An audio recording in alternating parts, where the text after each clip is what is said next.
Good evening, everyone. This is Gil at Camppatton Family Compound. With me tonight, we have Tammy from Rebel Canners and Mark from ChefTech.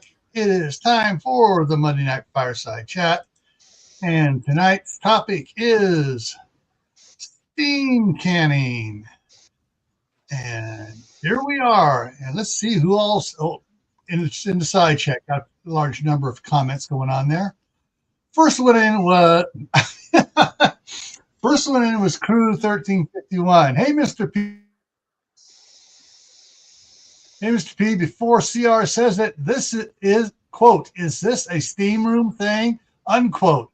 Ha ha ha ha ha. Then came Diana, then Kaylin, Sandra Vomar, Angels Homestead, Geeky Gardens. Shady Hill Homestead, Little Lone Prepper, Uncle Richard, and yeah, that's all the ones I see so far. And we got 17 watching, so that we have lurkers. Hey, lurkers, no problem. You can lurk and listen all you want. Now, we would appreciate, though, you can throw a thumbs up at us, whichever side you're on. Yeah. And Chipper66 is in the house. Woohoo! Haven't seen Chipper since back over on Steve's channel. And coming in on Tammy's side is Andy Panda. Hi from Scotland. Been pressure canning about 3 years. Excellent. There's a big investment in Scotland. Yep. Yeah. Sister just she got me a t-shirt for loading. So. You've gone robotic. You've gone robotic, Tammy. Yeah, your picture is basically frozen, and you sound worse than Max Headroom for your voice. No, she doesn't. Don't be mean. Uh-oh. She's going to try to reset and come in again. Yeah. I don't know. Cicadas are in the background. We just had a massive rainstorm. We got like 2 inches of rain in it. Oh yeah, I mean it's absolutely. Whoa! Everybody's jumping around here. I can hear Tammy, and Mark dropped out, and Mark's coming back in. Though he lost his icon, his avatar. Alrighty, I don't even know what's going on now. Yeah, it's interesting. All right, let's see here.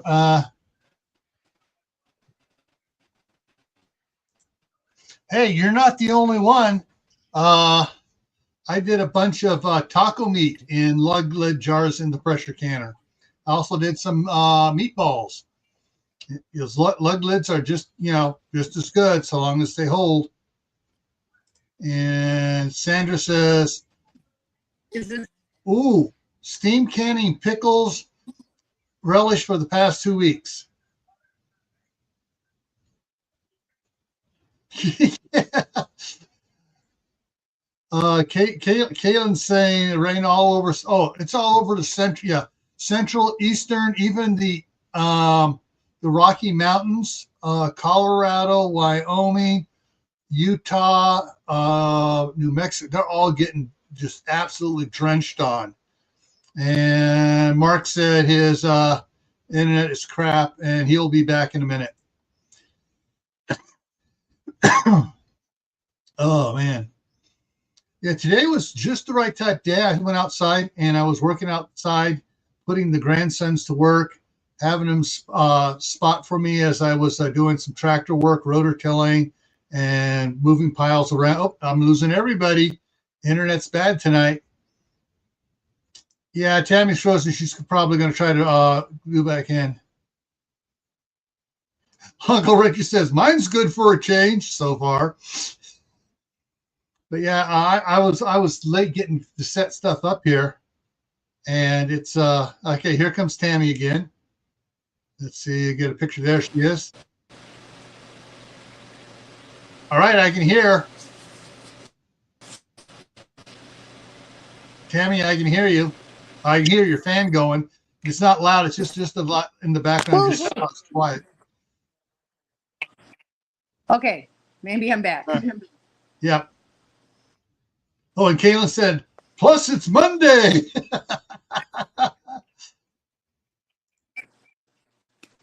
Oh, we have a we have another question here. What about making pasta using lug lids? I'm not quite sure. That's a soup, I think. Yeah, if you're canning a pasta soup, lug lids would be fine for that. It doesn't have anything to do with it doesn't have anything to do with pasta. It's Mexican. Oh, okay. I saw it. Okay, got it. Yeah, I don't think it's misspelled. I think it's just the kind of soup. I got some really bad internet here today. I'm on fiber. Go figure. Mark, refresh my memory. What's in passata? Passata? Yeah. I don't even remember. What are we talking about here? I think it's Angel Song says, what about making passata using lug lid jars? It should be just fine. If you use regular canning jars with the ring and lid, you should be able to use the lug lids too. As long as it seals and lets the pressure escape. Ah, there we go. It's tomatoes. Thank you, Andy. Oh, okay. Sorry, my French is rusty. Yeah, pureed tomato sauce. Yeah, it's fine. Oh, I use that for most of my canned tomato juice. Yes. Yeah.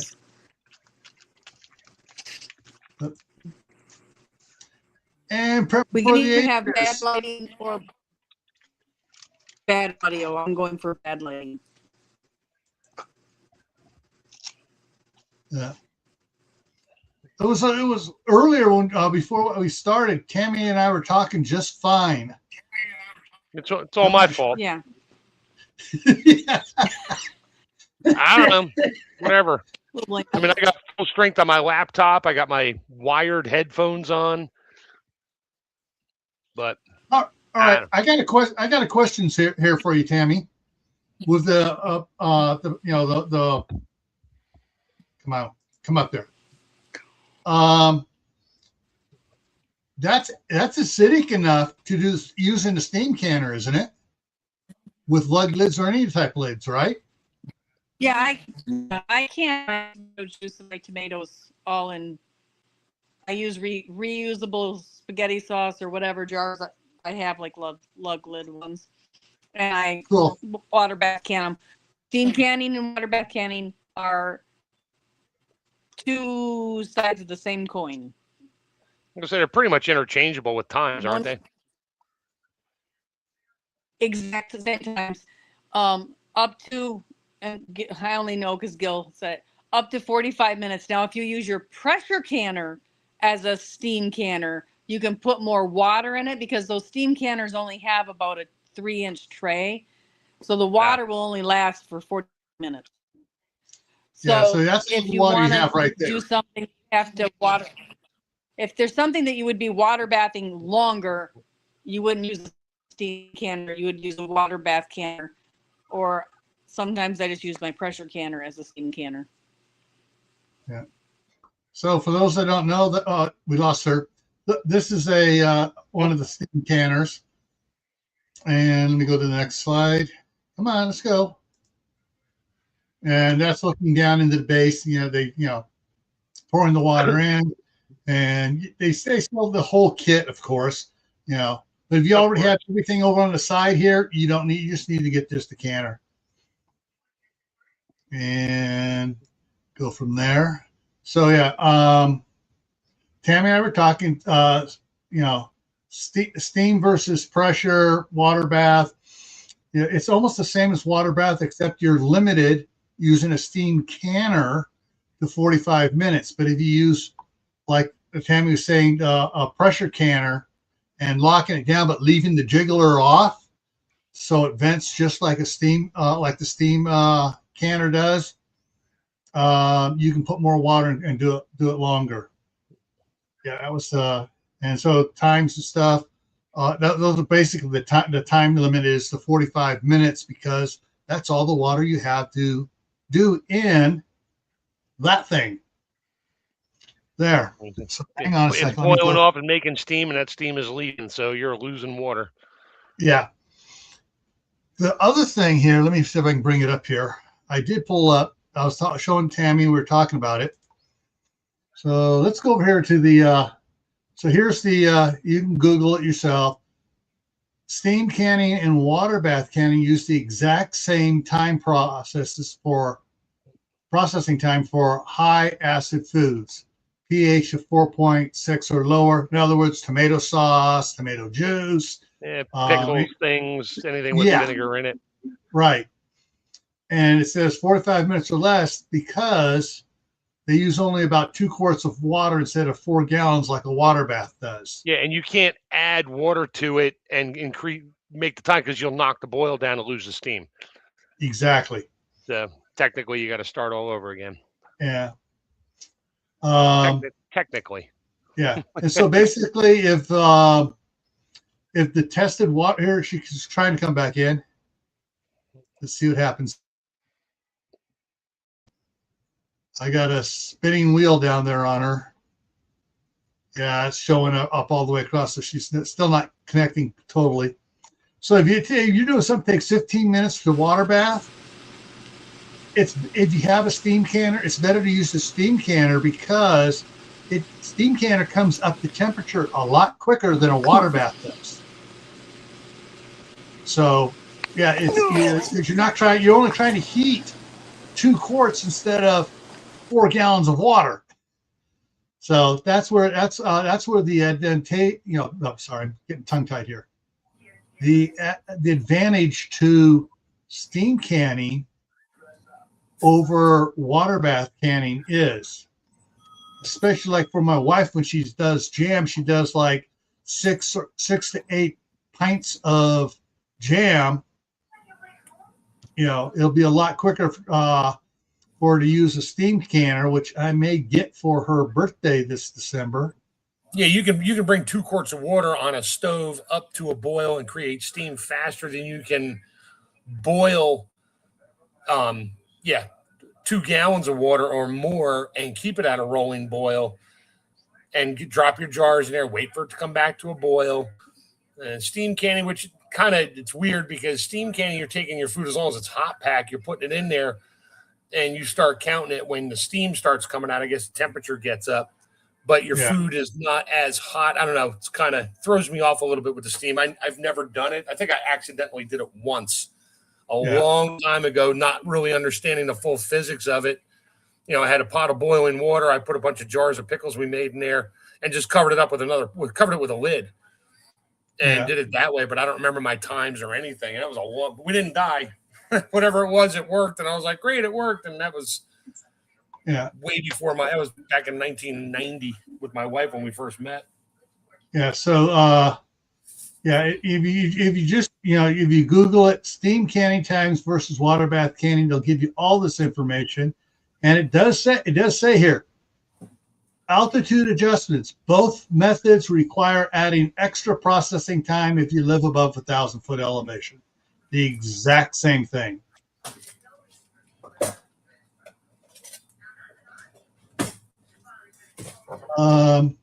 What's neat about the steam canners typically have a built-in temperature gauge. So it hits 112 green zone or 212 degrees Fahrenheit.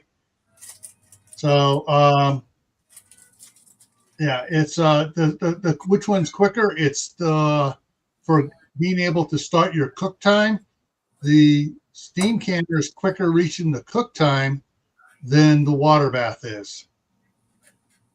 So there's plenty of videos out there on this.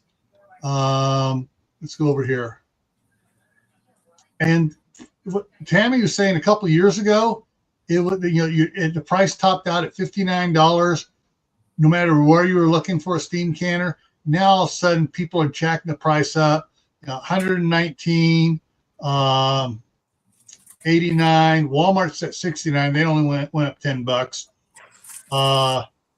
Whatever jungseed.com is, I'll go to Walmart.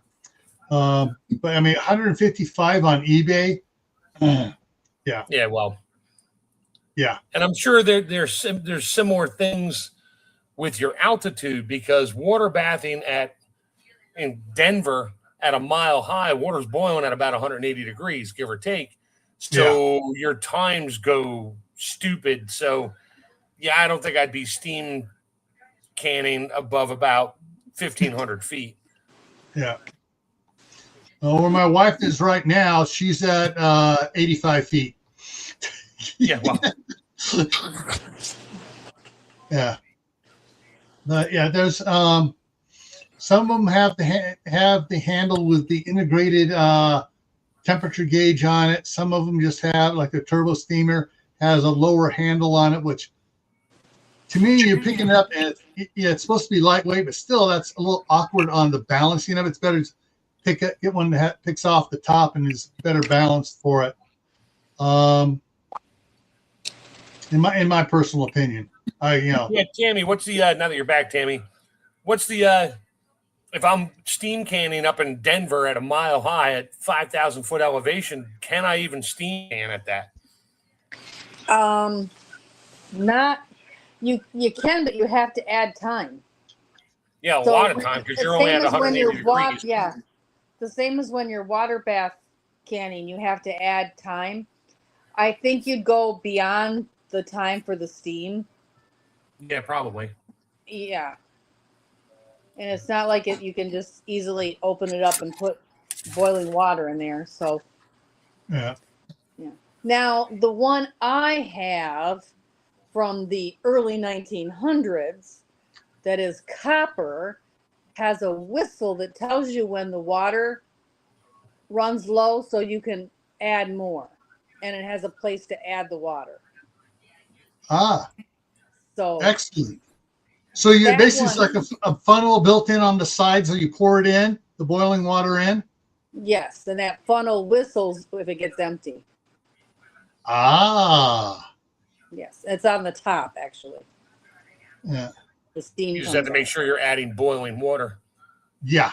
Yeah. I guess technically you could make a homemade still and boil water, a lot of water in one can, run the tube over, insulate it to another pot, as long as you're getting 212 or more, because steam is steam.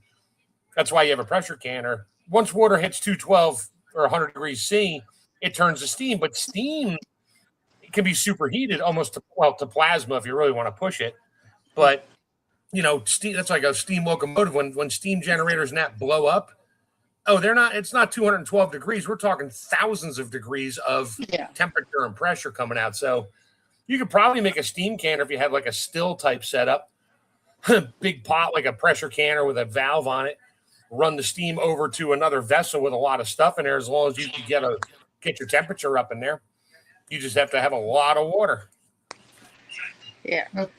The advantage of the steam canners, it's for people, and I would hazard to say at lower altitudes, who have a water shortage. They're not great for high altitudes, and they're not great if you have an abundance of water. You don't need them. You can use a regular water bath canner. Right. They're really for people that have they're ideal for people where water is gold. You can steam can with water right out of the stream. You're not drinking it, you're boiling it, and the steam is not getting into your food. It's heating it and it's expanding on the inside. Mark, your lids are going up and down. Your steam is getting into your food. Oh, okay. Don't use stream water. Don't use stream water. No, thank you.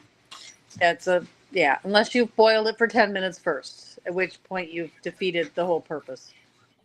Yeah. Yes, and seniors that can't lift a big pot, this is really good because you don't have to lift as heavy a weight. That's a very good point. Thank you. Yeah.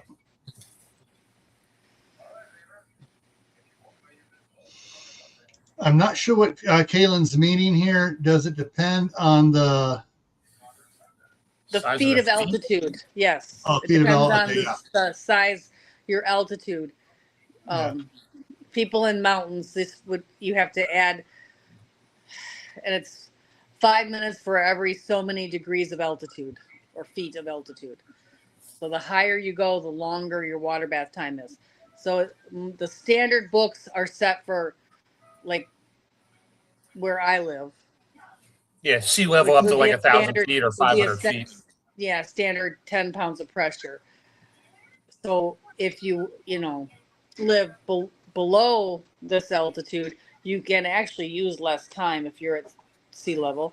And if you're above my altitude range, that parameter, and I don't know what it is off the top of my head, then you have to add time, 5 minutes for every so many 100 feet, or I don't know how they. I haven't looked at that in a long time because I don't move. I stay put. I can't at 10 pounds of pressure. Yeah.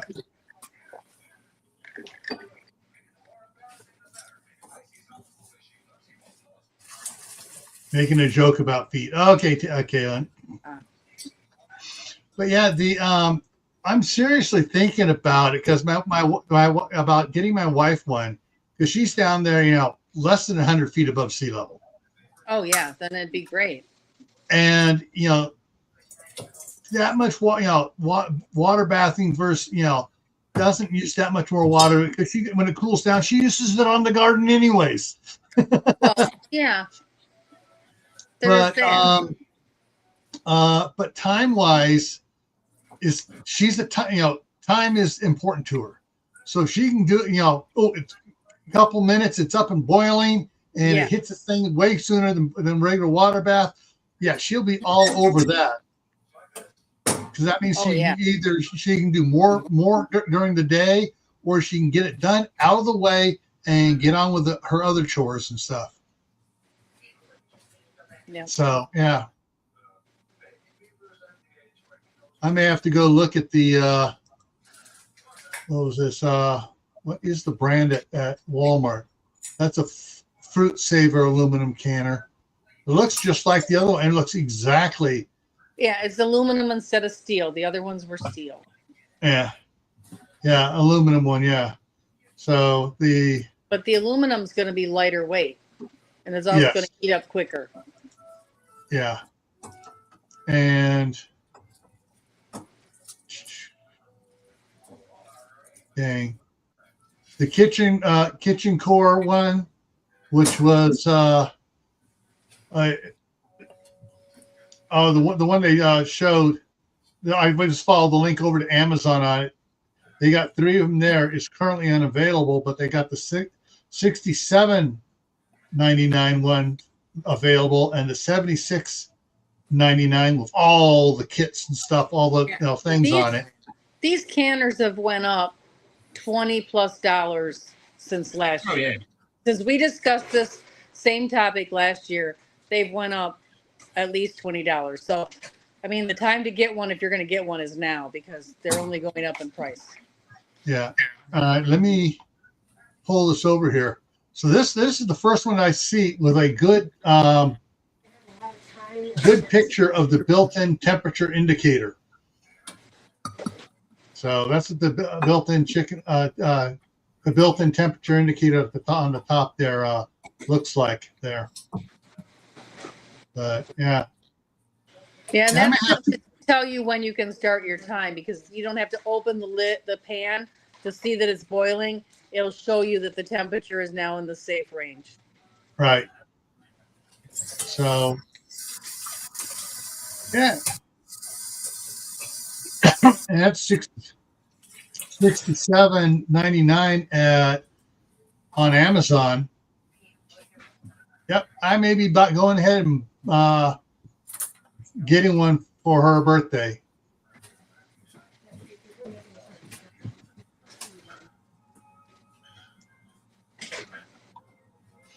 Yeah.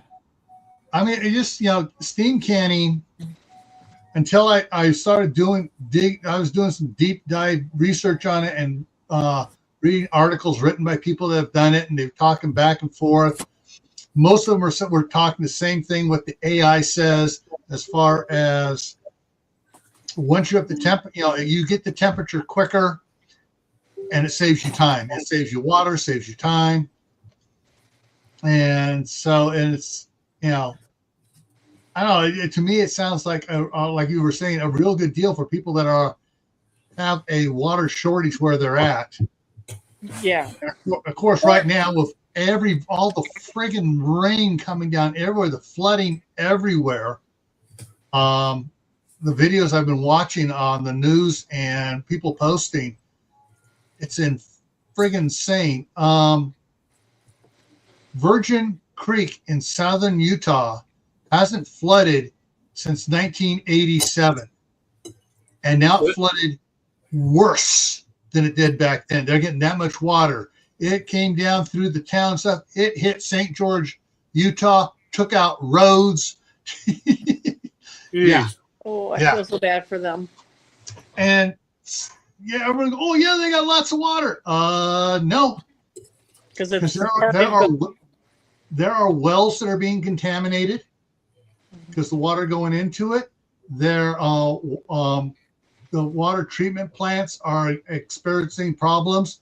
The water that they're pulling from the reservoirs are muddy now. Yeah, it's going to take 5 months to get clear after that much crap's been going in there. So yeah, this is something that you think, oh, too much water, that's not bad. Well, yeah, too much water creates a water shortage. Yeah, let's see, what was that one? Oh, shoot.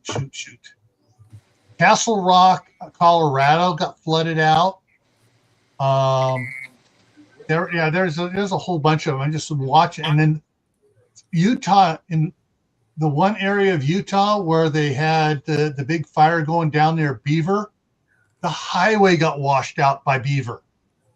Ooh. So, yeah, I mean, that's, so these people are going to be on water rationing, and if their farms or their gardens survive, then they're going to have all the tomatoes and peaches and pears and peppers and everything else. Steam canning may be an answer for them, so they're not using up their valuable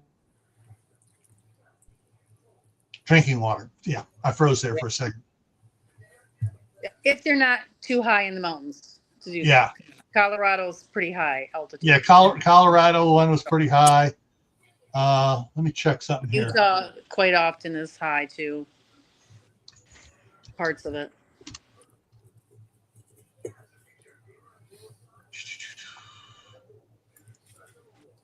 Let's see. Yeah, Beaver is almost 6,000 feet. Yeah, St. George, Utah elevation, 2,800 feet. So at least 2,800 is not as bad as 6,000 feet. Yeah, you're pressure canning, I think. Yeah. Probably. Yeah. So I mean, everything's on fire, and then some areas are still on fire, and other areas are flooding out. So it's like for my wife there in California right now. Anything near the shoreline and stuff is getting high tides, getting the rainstorm, dumping it on the coast. Once you get inland 50 miles, they got triple-digit temperatures. And then they farther in, and then you got fire. So California's is screwed up right now. You got fire, flood, and famine all in one state. Yeah. And zombies. Yeah. They've always been there, at least for the last 20 years. And over Miami's here. Yeah, don't get me started on politics in California tonight, because I have a huge soapbox I'll go on. It's not appropriate for either of our channels for tonight. Yeah.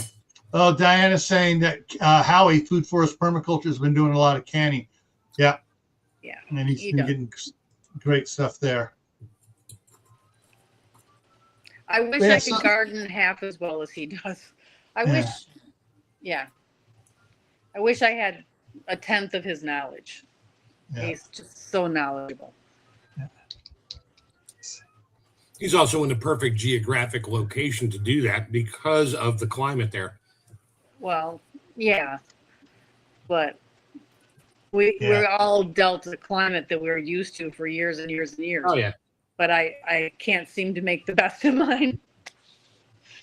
Yeah, where I'm at here, I'm at 4590, almost 4600 feet elevation. So it's probably just better using, like you said, use the pressure canner and don't put the jiggler the jiggler on and just let it whistle at me. Yeah. That way it'll be a little bit faster than the just water bathing, especially if I use the Presto, which comes to boil faster than the All American does. Thin aluminum. I've water bathed in my. I just did it the other day. I'm Cowboy Candy, and in my All American, the short one, the 920, or 920, 925. And I put my jars in there, but I put the lid on there. And then, I check it, and I literally see the steam jet coming out. I'm like, okay, we're full rolling boil. I'll check it, make sure it's rolling boil, set my timer.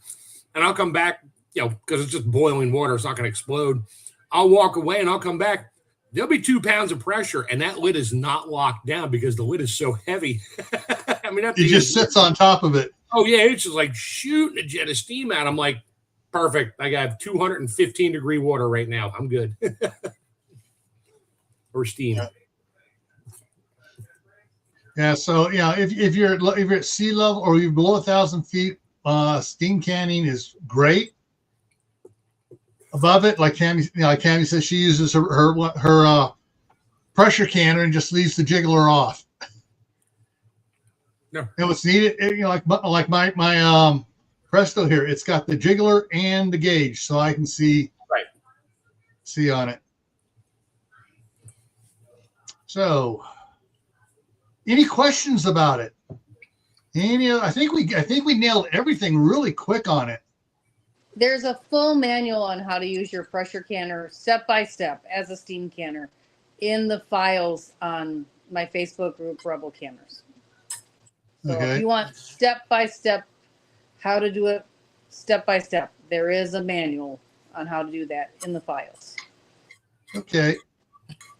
I wish Facebook would let us index them, the files, but they don't. Yeah. I'm gonna have to go hunting for it then. Yeah. Oh, let's see. Anything else here? I meant to do a video on that, and I haven't. I should do that one of these days. Okay. All right. I'm sorry. My evil engineer mind is calculating something here. Reboot. If I take a regular, all right, well, look right here. This aluminum pot here, the lid that just sits on it. Yeah. If I fill it, 3 inches of water in there and get it boiling, and the steam's making the lid go, and I can see the steam coming out. I don't have to have it totally, the jar's totally covered with water. It would be steam bath in it, wouldn't it? Yes. And here's where people freak out when if your water bathing has to be covered an inch above the jars. And I'm like, not really, because then you're just steam canning, which is the same time. So nobody has to freak out if the water level dips in their canner, as long as they still have boiling water, making steam. Yeah. But the fun thing is when you have your jars underwater and they're coming up the temperature, you can watch the bubbles come out as the air is expanding. Yes, it's fun. can't do that with a steam canner. You get burned in the eyeballs. Yeah. We all love All right, Diana has a question here.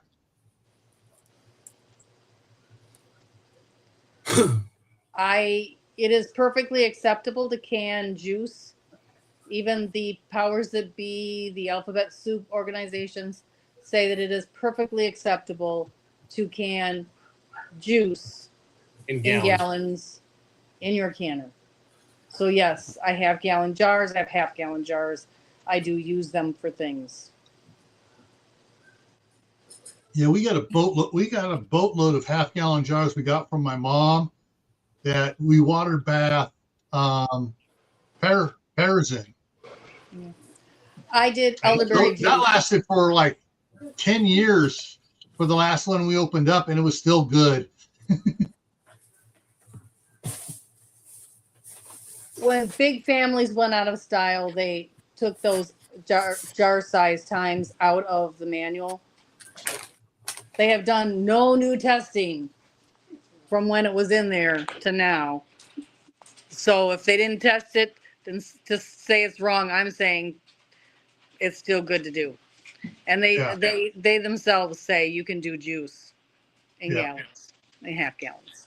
Good, because I have a bunch of gallon jars that have regular mouth lids, not wide mouth lids, regular mouth lids.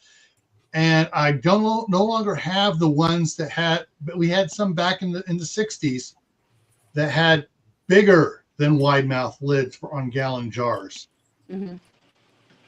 Yep. And I think you can't even find those, those for No. And if I can do juice, that means I could technically do broth if I wanted to boil a gallon jar for 3 hours or whatever. Yeah. But again, you have to keep the water. You got to keep water on it. So that's why they recommend 45 minutes or less. Yeah. So Mark, that would be the reason you want the All-American 41 quart, because you can put half-gallon jars or the big gallon jars in my there. My 930s handle gallons. I could put 2 gallon jars in there. I don't have gallon. I have half-gallon jars. Yeah. I can fit 3 half-gallons in the 930. Yeah. But I don't do half-gallons. I use them for like dry storage and stuff. I use them for dry storage. I use them for fermenting. Yeah. Yeah. Yeah, the gallon jars aren't made anymore, but if you can find them, they're probably, you pick them up, it's like, dang, this thing's heavy. No, gallon jars are still made. They are? Still buy them at Walmart. Still buy them at the Amish stores. You can buy them a lot of places. Are they going to be as good as the ones that were made 20 years ago? No, because they stopped tempering the glass for those just like they did anything else. But you can still buy them. I like the old. Who makes the jars for Azure Standard and Superb? I know this, but I can't think of it off the top of my head. Do they make gallon jars still? Possibly. I don't know. I'd have to look it up. Yeah. Because that would be interesting. If you could like get doing broth, if you're got the big, bathtub Amish canner. Yeah. And just put the you're putting some of those big gallon jars of broth in there for long-term storage or whatever else. That would be kind of You can get 1 gallon jars. You can get them on Uline, Webster on store. Yeah. Not sure who else. You can get the one-piece ones at the Amish. For the one-piece. One piece go with the hinged glass lid on there. No, the one-piece lids. Oh, okay. You can buy those at the Amish grocery, the Amish hardware here in town. Both the one-piece full screw and the one-piece lugs, right? Not the lugs. They just have the one-piece lids. Just one piece. One I piece buy goes those. Yeah, wide mouth and narrow. I got tons of those. Yeah. Well, they're actually like 60 millimeters. They're not wide mouth because the gallons that they sell are like the pickle jars you buy commercially. Oh, gotcha.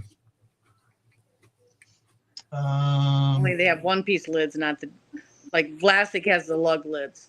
So if I'm going to do dry goods, I'll buy my kid a gallon of dill pickles and let him eat all the pickles he wants, and then I clean that jar real good and I use the Vlasic pickle jar for my dry goods. Yeah, I'm on Uline. They have the 1 gallon 4-inch opening plastic. It's a plastic cap, but that's a big hole to fill. The deli here is selling the 1 gallon with the one-piece lid that are used, that they're getting their stuff shipped to them in, and then they're using it, which is basically pickles. If you open them up, you can smell. And they're selling them used. I think I got one for $4. They're selling a whole bunch of them now, used jars for $4. So it's cheaper for me to buy that. Or sometimes it's been cheaper for me to buy a pickle jar than to buy a 1 gallon of a canning jar, 1 gallon jar. And I get the pickles. Win-win. Yep.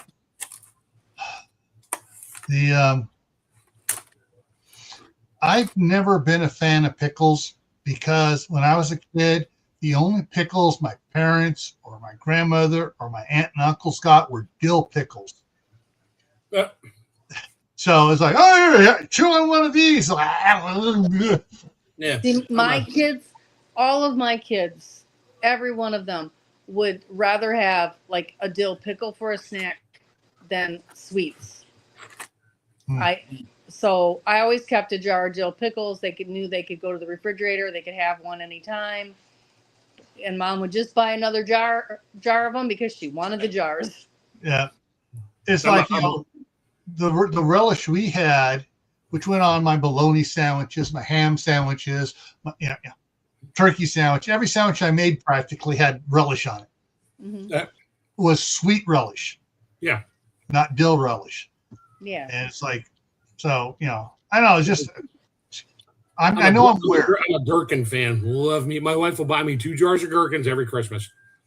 And see, I love bread and butter pickles. Yeah, well, gherkins are technically bread and butter brine with little itty bitty. Yeah, I don't want to. All the fun names I have for the poor cucumbers that are that small, but yeah.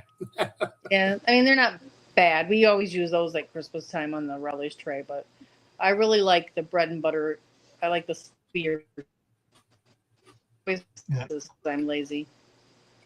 The jars that I've seen people doing glassing the eggs are the ones that had the old big lug lid opening on them. I'm literally looking at I'm looking at the one on Uline. It's a plastic thread-on lid. It's just 4 inches. Yeah, and that's what they're $5 a piece when you buy a case. Yeah, you just got to be able to get your hand down in there so you can get the most eggs in your water glassing. Yeah. Knowing my mom, that she was still alive, she's saying, "No, I'm going to use my giant tongs with the rubber caps on." Well, so I just pick them. There is that suction too. Use a suction cup, get them out. It's probably better not to put your hand in there. Yeah. Yeah. Honestly, but I'm old. That's what Playtex gloves are for. I don't want my food to taste like plastic. Yeah. And my hands are clean-ish. Not after the lime. Ugh. Yeah. That lime solution will make it feel like your mummy. Like your hand dried out in 1962. Yeah.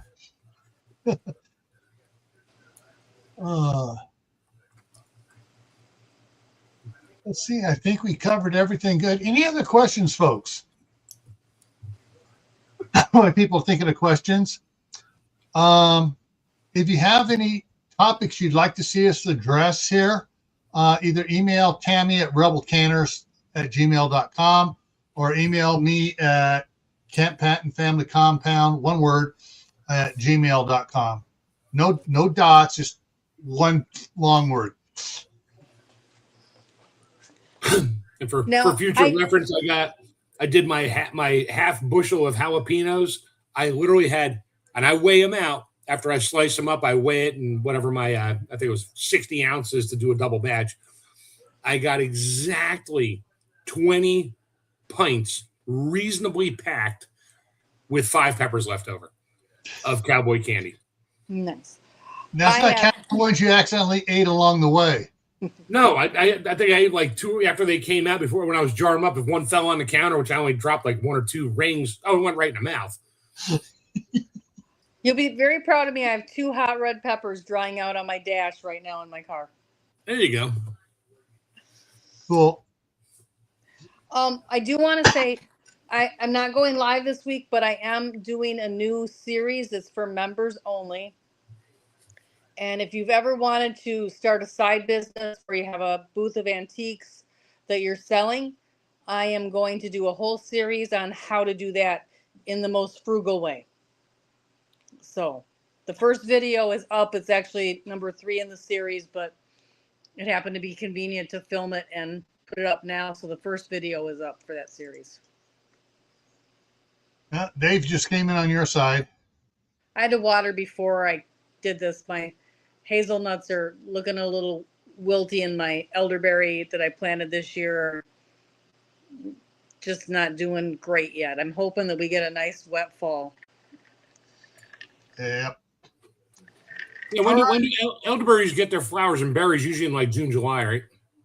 No, they flower in July, end of June, 1st of July, and usually they get their berries the end of August, first week of September here.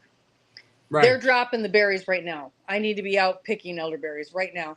They are ripe, and they are 2 weeks, full 2 weeks early. Oh. Yeah. So mine would have been, because on like when we went to the food summit, there were flowers there because you got the flowers. That was June. Yeah, it was like June. But that 16th. Was a lot farther south than me. Right. Yeah. And I stopped and picked them in the ditch on the way down there. The flowers and put them in sugar. Right. All right, here. Let's see. Coming up here on my side here. Tomorrow night on my other channel, Gray Man Prepping. The topic is no powder, not power, powder, dash air, tension, compression, kinetic. We're talking about, archery, slingshots, and everything else as opposed to pew-pews. And hang on here. Sandra says mine are just flowering. Oh, wow. And David got 2 gallons of elderberries. Yeah, it just varies by location, and it's been so hot and dry here. Yeah. So Thursday night on Gray Man Prepping at 9 Eastern is going to be the midnight ride. Friday back here on Camppatton Family Compound, should I collect rainwater? Saturday on Gray Man Prepping, after AI takes over, what are your plans now? Next Monday here, canning myth. Canning what? Myths, MYTHS. So we're going to talk about that, and then, so that's what's coming up in the next week. And once again, if you have any topics you'd like to see us address as far as food preservation, please send either of us or both of us an email with the topic suggestion. We'd appreciate it. All righty, folks. I heard grandsons come in. Perfect timing. That means that Eli's back home with his workers. And so the 2 younger ones had to get back over here. So I got to go take care of them and see if they ate dinner or not. All right, everyone. Thanks for coming in. And hopefully we'll see you tomorrow night over on Gray Man Prepping. Take care, and we will see you around. Yeah, have a good night.